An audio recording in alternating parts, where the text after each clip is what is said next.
এদিকে এই বারুইপুর কাণ্ড নিয়ে প্রতিবাদ মিছিল তৃণমূল কংগ্রেসের, সেখানে মেজাজ হারালেন মমতা।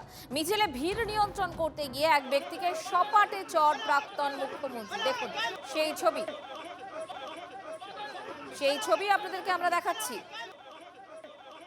তৃণমূল কংগ্রেসের প্রতিবাদ মিছিল এবং সেখানে বিশৃঙ্খলা আমরা দেখেছি, এবং সেখানেই আজ মেজাজ হারালেন মমতা বন্দ্যোপাধ্যায়। মিছিলে ভিড় নিয়ন্ত্রণ করতে গিয়ে এক ব্যক্তিকে সপাটে চড় প্রাক্তন মুখ্যমন্ত্রী।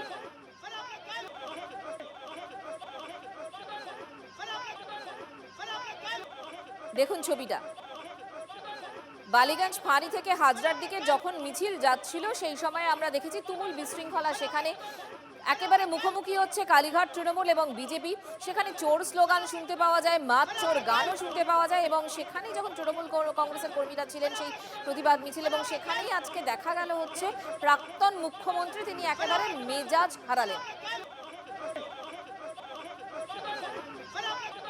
সেই বিশৃঙ্খলার মধ্যেই ভিড় নিয়ন্ত্রণ করতে গিয়ে এক ব্যক্তিকে সপাটে চড় প্রাক্তন মুখ্যমন্ত্রী।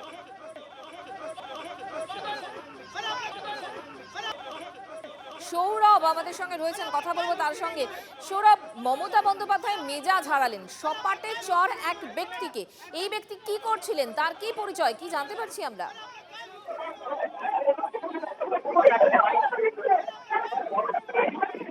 ও দাদা সৌরভ, শুনতে পাচ্ছ?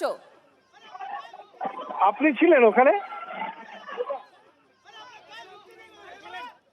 যে ছবি আপনাদেরকে আমরা দেখাচ্ছি, ভিড় নিয়ন্ত্রণ করার নামে থাপ্পড় মারলেন মমতা বন্দ্যোপাধ্যায়, মেজাজ হারালেন মমতা বন্দ্যোপাধ্যায়। এক ব্যক্তিকে তিনি সপাটে চড়।